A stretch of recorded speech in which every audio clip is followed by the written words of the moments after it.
How's it going, guys? My name is Stone. Welcome to these reviews. Today I'm going to be talking about Pink Floyd's second studio album, A Saucerful of Secrets. This would be the final album to feature contributions from original member Syd Barrett before he would be let go of by the band due to his mental illnesses getting the best of him on stage. This album is also the first to feature guitarist slash vocalist David Gilmour, which finalizes Pink Floyd's most iconic lineup.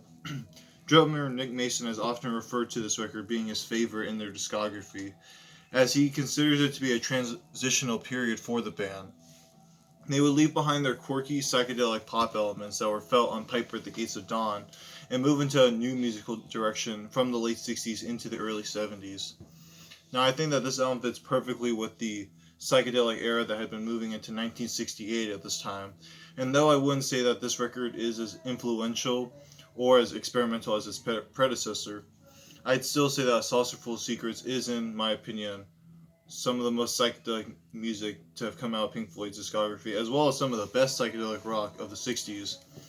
Most, if not all, of the tracks on here really give that impression of just falling into a bottomless well of psychedelia, with every member adding their musical touch to creating such a spacious and mesmerizing atmosphere. This album kicks off with the sick bass line that begins the opening track, Let There Be More Light, before moving into the first verse and chorus sung by Richard Wright and David Gilmour. Now, what I love about the song is how they were able to combine so many different melodies into one single track, and how they were able to keep that psychedelia flowing throughout it. That can especially be said in the final 2 minutes where we hear David Gilmour's first solo for the band. And it might not be as grand as Time or Comfortably Numb, but I still think it's a great first impression and a great introduction into his spacey guitar skills, or spacious guitar skills. This is followed up by a Richard Wright track, Remember a Day. And to me, I consider the song to be a great example of how essential Wright was to Pink Floyd's classic sound, especially in their early years. His voice alone is very soothing, which adds to the psychedelic qualities very nicely.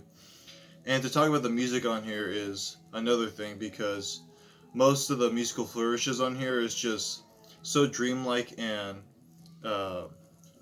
dreamlike and blissful that it can be hard to even recall what had just been played or who was playing what exactly. And I think that definitely comes from the fact that uh, Richard Wright's various instruments on this album really come into effect and add that psychedelic quality to his own songs. This and the next one, in my opinion, are some of the most underrated tracks in the Pink Floyd discography, and the next one being Roger Waters' Set the Controls for the Heart of the Sun.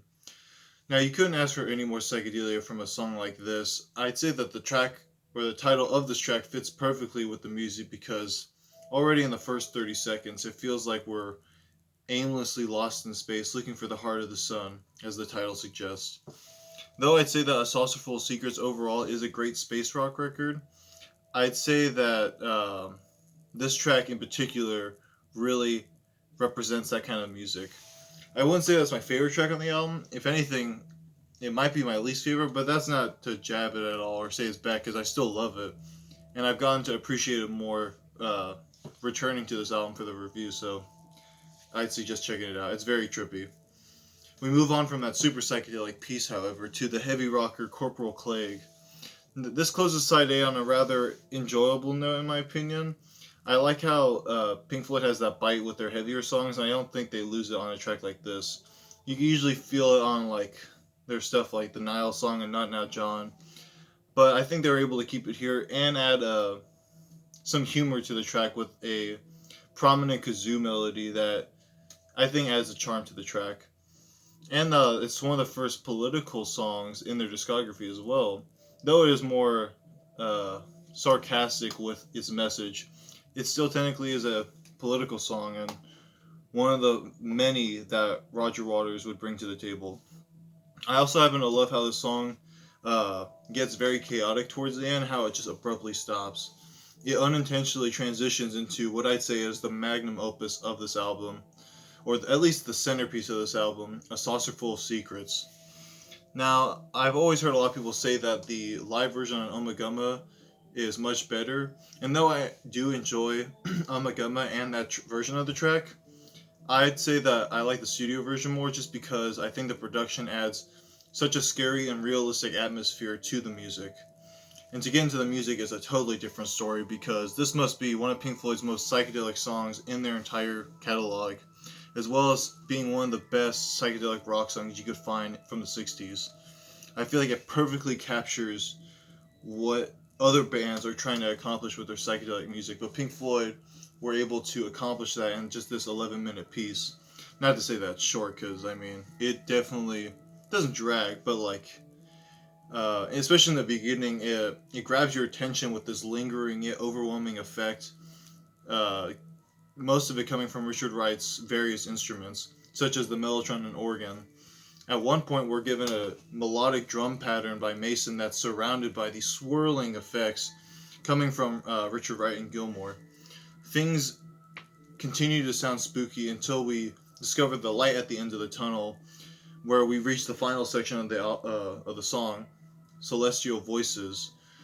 This ends things on a gorgeous note, with vocals by Gilmour and Wright yet again, providing music that I'd imagine hearing at Heaven's Gates or something, because it just sounds that heavenly and that, I don't know, I get not holy, but like it sounds, yeah, like I said, you would hear it at Heaven's Gates or in heaven in general. It's a very beautiful track. Well, this moment is a very beautiful piece. Though I wouldn't say it coincides with everything that we heard previous to it, I still think it ends this song on an enjoyable note and ends the trip for whoever was tripping out on it well. So I give it that. Uh, but to continue, I'd say that this is some of the best psychedelic rock from Pink Floyd, especially in their early years. And it was honestly pretty underrated for like their longer pieces of music. Though not to like bash on the other ones though, because this song is just as good. Not just as good, but is really great. Richard Wright follows this with the second track, Seesaw. Now, although I hear some Pink Floyd fans say they don't care much for the song, I personally love it, and I couldn't imagine this album without this track. The song is just very special to me, as it always puts me in a happy and peaceful mood. It's the kind of song I usually listen to unwind from after work. Wright's voice and instrumentation here is just remarkable once again, and as he's able to write another hidden gem in the psychedelic rock genre.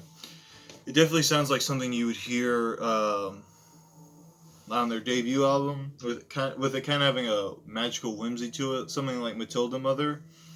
But I couldn't tell you what my favorite song is from this album. But if you asked me what song I return to the most from this record, it would probably be this one. And that can also be said about the closing track on Saucerful Secrets, Jug Band Blues. This is Syd Barrett's sole contribution, or maybe not sole, but his main contribution to this album, ending his time with Pink Floyd on such a depressing note. I mean, the lyrics alone just show what he was going through between himself and the other band members.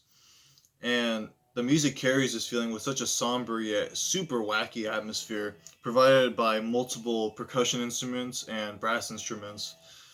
This track just really shows how strong Sid left off with his time in Pink Floyd, creating a very haunting tune that is beyond psychedelic at times and near avant-garde. And the way it closes with him and the guitar alone, just singing that final verse, has to be probably my favorite moment from this album. I know I talked a lot about how amazing Richard Wright is and his elements provided onto this album, but I feel like though they are really dreamlike and pretty sounding, I feel like I love how raw and beautiful this moment is right here. And for me, at least, that's what makes it my favorite. Uh, yeah, it's just one of the best closers in their discography. They have a lot of great closers, but definitely one of my favorites, personal favorites at least. As well as being one of Syd Barrett's most underrated tracks. It's a shame that his production wouldn't be as crazy, or at least his musicality wouldn't be as grand as something on his first two Pink Floyd records. But nevertheless, I love his solo stuff as well, and I think it's a great track for him to end his career on. Even though it is a sad note, it's an honest note. Now, I feel like this album overall just shows how far the band has grown during such major changes to their lineup. I can imagine not a lot of people thought the Pink Floyd, I think that's what they were called at the time, would continue without their main songwriter and singer, but I think that they really proved that idea wrong with the tracks provided without Sid, being very well crafted and providing a unique psychedelic experience between each track. If I had to choose a favorite side on this album, it would probably have to be side 2, just because those last 3 tracks contrast each other so well, and I just love how it's just amazing. There are 3 great tracks. It's just pure gold in my opinion. And if you haven't heard this record yet, you should definitely check it out. I know it's not one of the big 4 by them, but still is a great album that, though I don't return to too often, I always get something out of it. If that makes sense. um, Hope you guys enjoyed this review. I'll try to be posting more throughout December. I just wanted to, I don't know, busy with life and all, but I'll be talking about a few more psych albums. Then I'll be talking about some prog albums. I'm excited about that. Maybe I'll be calling it prog review. Who knows? Anywho, I hope I could see you guys there, and I hope you enjoyed the video. I'd love to hear your thoughts, whether this is one of your favorite albums by them, or what's your favorite song by them, because I'd love to hear it, because I don't know if I have a favorite. They're all too good. Anywho, I hope you guys enjoyed the video, and I'll see you in the next one. Bye.